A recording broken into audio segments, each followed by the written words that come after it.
Bismillah wa salatu wa salam ala rasulillah.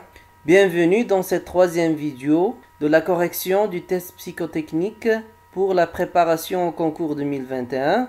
Au début, les 5 questions vont passer une par une. Après, on va passer à la correction avec une explication détaillée pour chaque réponse. Je vous souhaite bon apprentissage.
C'est bien, après cet aperçu sur les questions de cette partie-là, passons maintenant à la correction.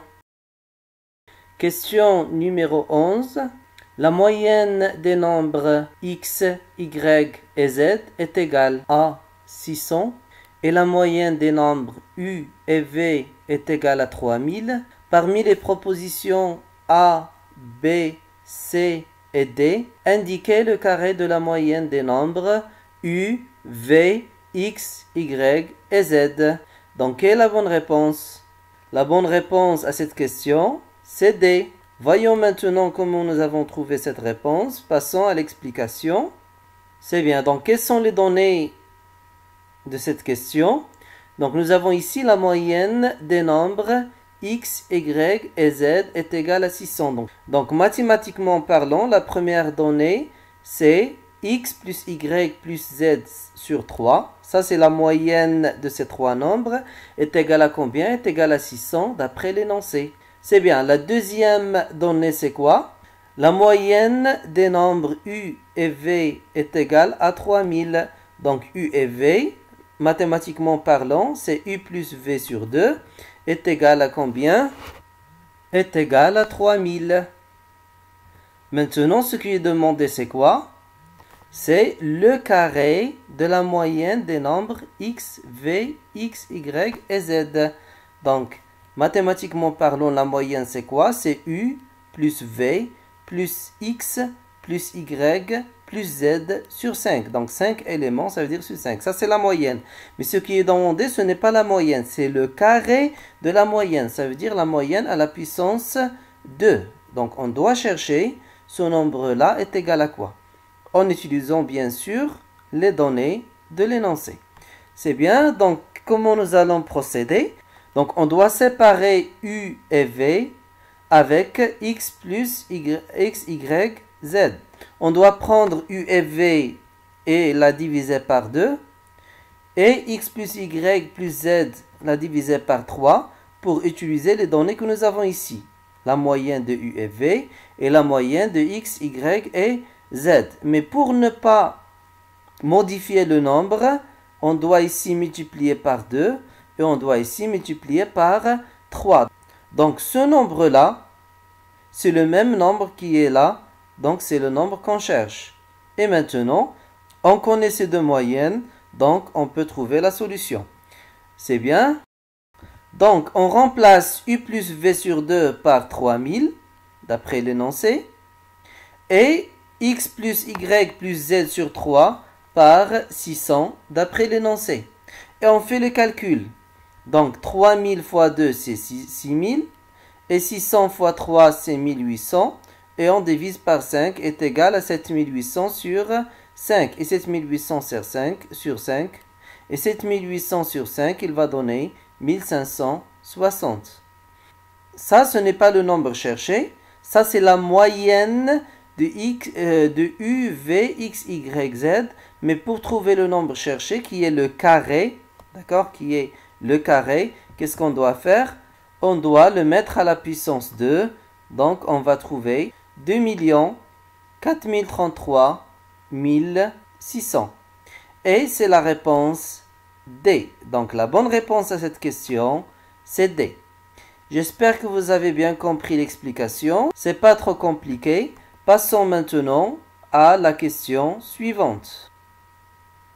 Question numéro 12. Indiquez laquelle des propositions A, B, C et D est la plus petite, sachant que le réel Q est strictement supérieur à 6. La bonne réponse à cette question, c'est D. Comment nous avons trouvé cette réponse-là? Passons à l'explication. Donc, nous avons ici 4 nombres. On doit les comparer entre eux pour trouver quel est le petit élément. Il y a plusieurs méthodes, mais on va utiliser une qui apparaît simple. Donc, on remarque que B est inférieur à A, car on sait que Q plus 1 est supérieur à Q. Quel que soit U un réel, un nombre réel, alors Q plus 1 sur 6 est supérieur à Q sur 6. Si on divise les deux côtés par le même nombre, l'inégalité ne change pas. Donc Q plus 1 sur 6 c'est A, et Q sur 6 c'est B, donc A est supérieur à B, et donc B est inférieur à A. Donc on peut éliminer A, parce que B est plus petit que A. C'est bien. Passons maintenant à la comparaison de C et D. Donc on remarque que D est inférieur à C. D est inférieur à C. Pourquoi? Donc puisque Q plus 1 est supérieur à Q moins 1, alors 1 sur Q plus 1 est inférieur à 1 sur Q moins 1. Donc si on fait l'inverse, 1 sur quelque chose, donc l'inégalité, il change de direction. Donc ici nous avons supérieur. Si on fait l'inverse, il devient inférieur. Ainsi, 6 sur Q plus 1 est inférieur à 6 sur Q moins 1. Nous avons multiplié les deux côtés par le même nombre positif. Ça ne change rien dans l'inégalité. Ainsi, 6 sur Q plus 1 c'est D et 6 sur Q moins 1 c'est C. Donc, D est inférieur à C. On peut donc conclure que C est éliminé parce que elle est supérieure à D et D est inférieur à C. Donc, pour trouver la conclusion, il suffit maintenant de comparer B et D. Et le plus petit, il va donner la solution. C'est bien, qu'est-ce qu'on va faire? C'est bien, utilisons maintenant le fait que Q est supérieur strictement à 6. Donc, on sait que Q est supérieur à 6, alors Q sur 6 est supérieur à 6 sur 6. Q sur 6, c'est B, c'est le nombre B. Et 6 sur 6, c'est 1. Donc, on peut conclure que B est supérieur à 1. B est supérieur à 1. C'est bien. D'autre part, on sait que Q est supérieur à 6. Alors, Q plus 1 est supérieur à 6 plus 1. Nous avons ajouté 1 des deux côtés de l'inégalité. Donc, ça ne change rien dans l'inégalité. 6 plus 1, c'est 7. C'est bien. Alors, 1 sur Q plus 1 est inférieur à 1 sur 7. Alors, 6 sur Q plus 1 est inférieur à 6 sur 7. Nous avons multiplié les deux côtés par 6. 6 est un nombre positif, donc inférieur, il reste inférieur. Et on sait que 6 sur Q plus 1, c'est le nombre D, de voilà. Et 6 sur 7, c'est un nombre qui est inférieur à 1. On conclut donc que D est inférieur à 1. Donc nous avons ici deux résultats. Le premier résultat, c'est B supérieur à 1. Et le deuxième résultat, c'est D inférieur à 1. Donc de 1 et 2, on déduit que D est inférieur à B. Donc, le nombre D est plus petit que B, ainsi, la bonne réponse est D. C'est bien, j'espère que vous avez bien compris l'explication. Si vous avez des questions, bien il y a un problème dans la compréhension, vous pouvez laisser des commentaires en bas de la vidéo. Passons maintenant à la question suivante. Question 13. Parmi les propositions A, B, C, D, indiquez celle qui correspond à X. AC2, EG4, IK8, MO16 et l'élément qu'on cherche. Cet élément qu'on cherche, est-ce que c'est A, PR32, ou bien B, QS32, ou bien C, PR64, ou bien D, QS64? La bonne réponse à cette question, c'est D. Comment nous avons trouvé cette réponse-là? Passons à l'explication. Donc nous avons ici 4 éléments et on cherche le 5e. Et on doit trouver une relation logique pour passer de chaque élément à l'élément qui le suit. C'est bien. Donc, remarquez bien. Dans chaque élément, il y a des lettres et il y a des nombres. On va les traiter chacun à part. Donc, A et C. Donc, nous avons ici A. Nous avons sauté B. Et nous avons écrit C. Nous avons sauté D. Et nous avons écrit E. Nous avons sauté F. Et nous avons écrit G. Nous avons sauté H. Et nous avons écrit I. Et ainsi de suite. Donc, à chaque fois, on saute une lettre et on écrit la suivante. On saute une lettre, on écrit la suivante. On saute une lettre, on écrit la suivante et ainsi de suite. C'est bien. Donc, pour obtenir l'élément que nous avons ici, on doit partir à partir de l'élément qui est précédent. Donc, nous avons ici M, nous avons sauté N, nous avons écrit O. Après O, nous avons la lettre P. Donc, on doit sauter P. Et après P, nous avons la lettre Q. Donc, le premier point d'interrogation, on doit le remplacer par Q. On saute R et on remplace le deuxième point d'interrogation par S. Donc, la bonne réponse doit contenir Q et S au début. C'est bien, donc on peut remarquer que A est éliminé et C est éliminé. Il reste donc la réponse entre B et D. C'est bien, donc passons maintenant à la deuxième partie. Donc, comment passer de 2 à 4, puis de 4 à 8, puis de 8 à 32? Donc, pour passer de 2 à 4, on multiplie par 2. De 4 à 8, on multiplie par 2. De 8 à 32, on multiplie par 2. Donc, pour obtenir cet élément-là, on doit multiplier 32 par 2. Donc, 32 fois 2, c'est combien? Bien sûr, c'est 64. Ainsi, la bonne réponse, c'est PR64. Donc, c'est la réponse D. Passons maintenant à la question suivante. Question 14. Si toise est égale à 6, 7, 8, 5, 1, gomme 4, 7, 2, 2, 1, piège 3, 8, 1, 4, 1, alors tempo est égal à quoi?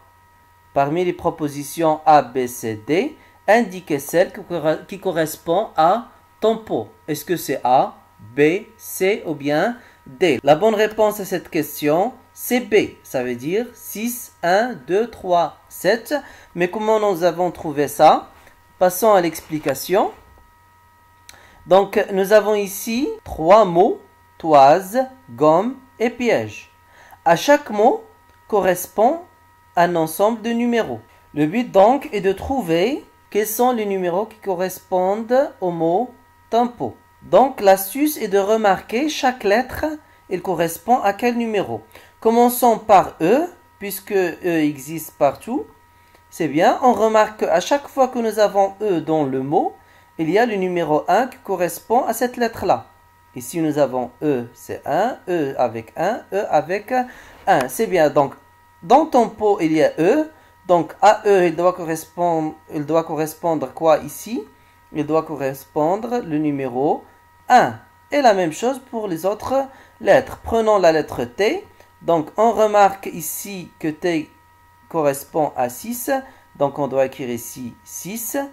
M, elle correspond à 2. Donc, on doit écrire ici 2. P, la voilà, elle correspond à 3. Donc, on doit écrire ici 3. Et O correspond à 7. Donc, le numéro qui reste, c'est 7. Ainsi, on déduit que le mot tempo correspond à 6, 1, 2, 3, 7. Et c'est la réponse B. C'est très bien. Cette question est relativement simple. Il suffit de remarquer l'astuce. Passons maintenant à la question 15.